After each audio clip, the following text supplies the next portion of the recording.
you can compare your mind with your body in this way. Is you can have physical fitness just as you can have mental fitness. Now, if you want to be physically fit, you exercise physically. That's how you become physically fit. And you might have to exercise for a long time.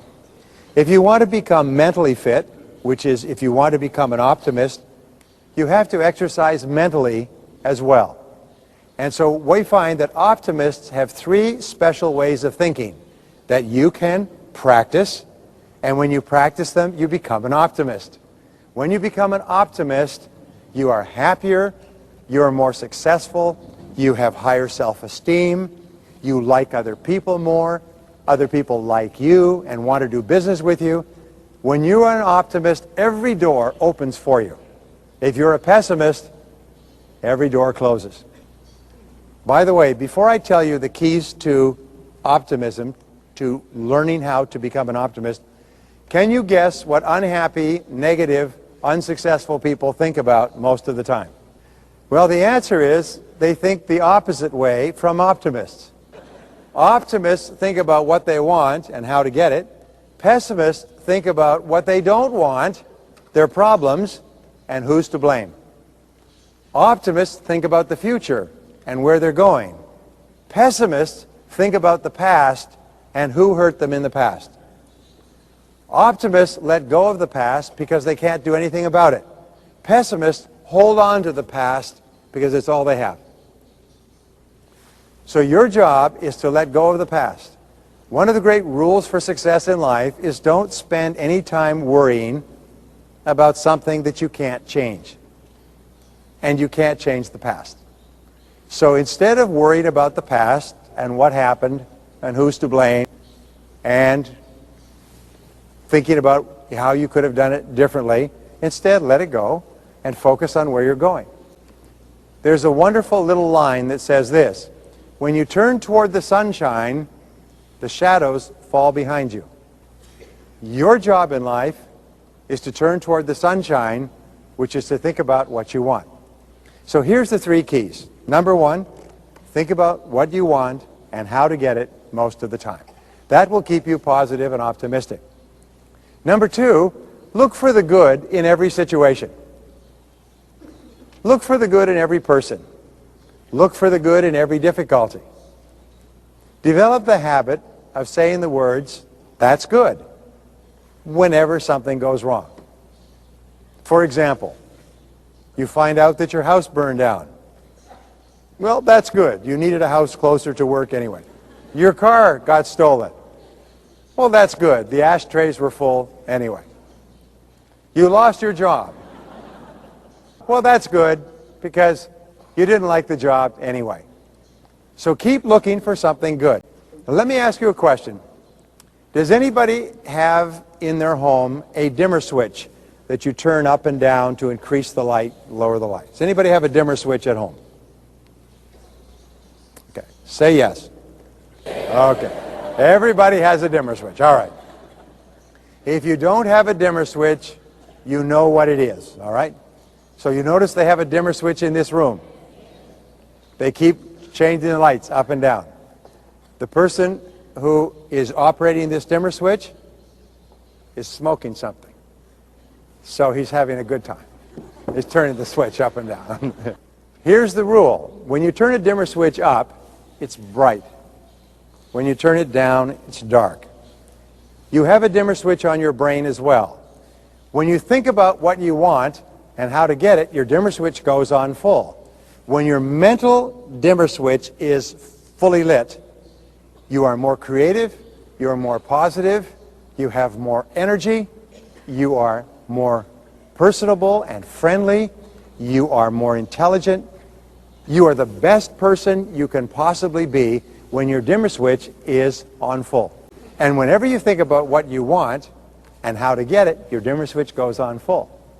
Whenever you think or look for the good in a difficult situation, your dimmer switch goes on full. By the way, here's the rule. If you look for something good in a difficult situation, you'll always find it. You will always find something good if you look for it. And when you find it, your dimmer switch will go on full. Here's the third key to becoming a complete optimist, and it is to look for the valuable lesson in every difficulty or problem that you have. Let me repeat. Look for the valuable lesson in every problem or difficulty that you have. And a couple of things will happen. First, while you're looking for the lesson, your dimmer switch will go on full, and you'll be positive, you'll be creative, you'll be high energy. If you're looking for who's to blame and what went wrong, your dimmer switch goes right down to negative. When your dimmer switch is down low, you become angry, you become fearful, you become worried, you become impatient, and so on. So your job is to keep your dimmer switch on full most of the time. Successful people are people who make a habit of thinking the thoughts that keep their dimmer switch on full, rather than allowing themselves to think thoughts that make them feel unhappy.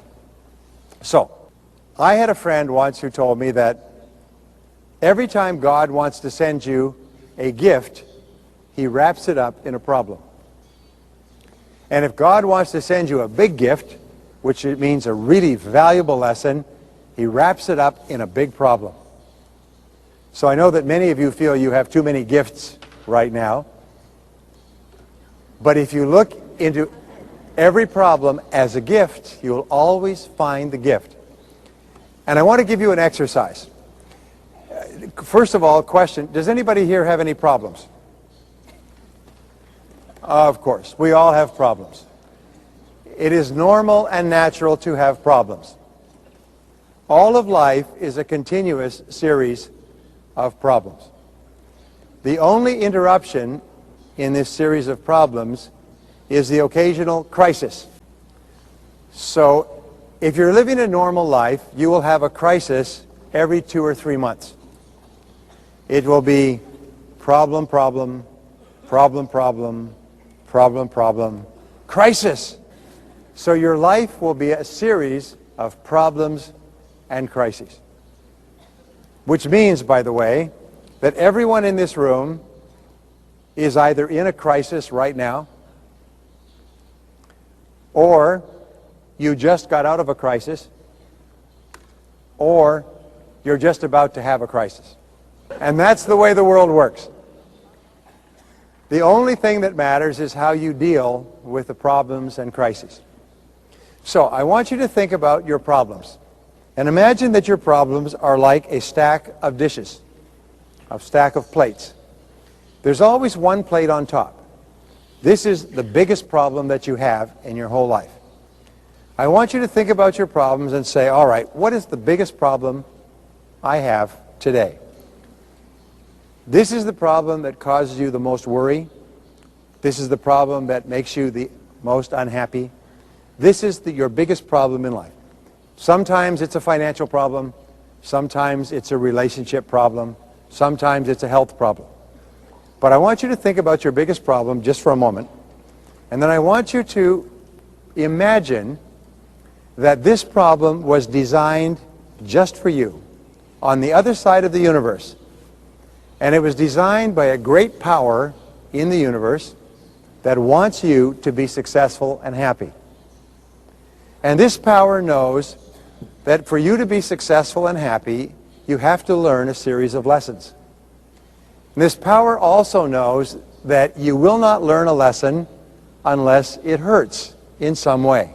Unless you suffer emotional pain, or financial pain, or physical pain, unless you suffer in some way, you will not learn. So, the biggest problem you have today has been designed by this power and sent to you at this moment to teach you a lesson that you need to learn to be successful and happy in the future. The only question is, are you going to learn the lesson? Or does your problem have to get bigger and bigger before you learn the lesson? Because this power is very patient. This power will send you the lesson you need at a low level with a small amount of pain. But if you don't learn the lesson, it will come around and it will come back at a higher level with more pain. If you still don't learn the lesson, it'll come around and whack, and it will hurt even more until you finally say, stop hitting me, I've learned my lesson. And once you've learned your lesson, you then go on to the next problem, where you will then get another lesson. In your whole life, every problem that you ever have contains a lesson. And if you look for the lesson, your dimmer switch goes on full, and you become more positive, you become more powerful, you become more confident, you become more experienced, you become more intelligent by simply searching for the lessons in every problem that you have. And every problem contains a lesson. Now, if you want to have tremendous positive influence on other people, here's a very simple way. Especially your friends, your business associates, your downlines, and your children, is help them be clear about what they want and encourage them to think and talk about what they want most of the time. Congratulations. Keep going. Never give up. And your success is guaranteed.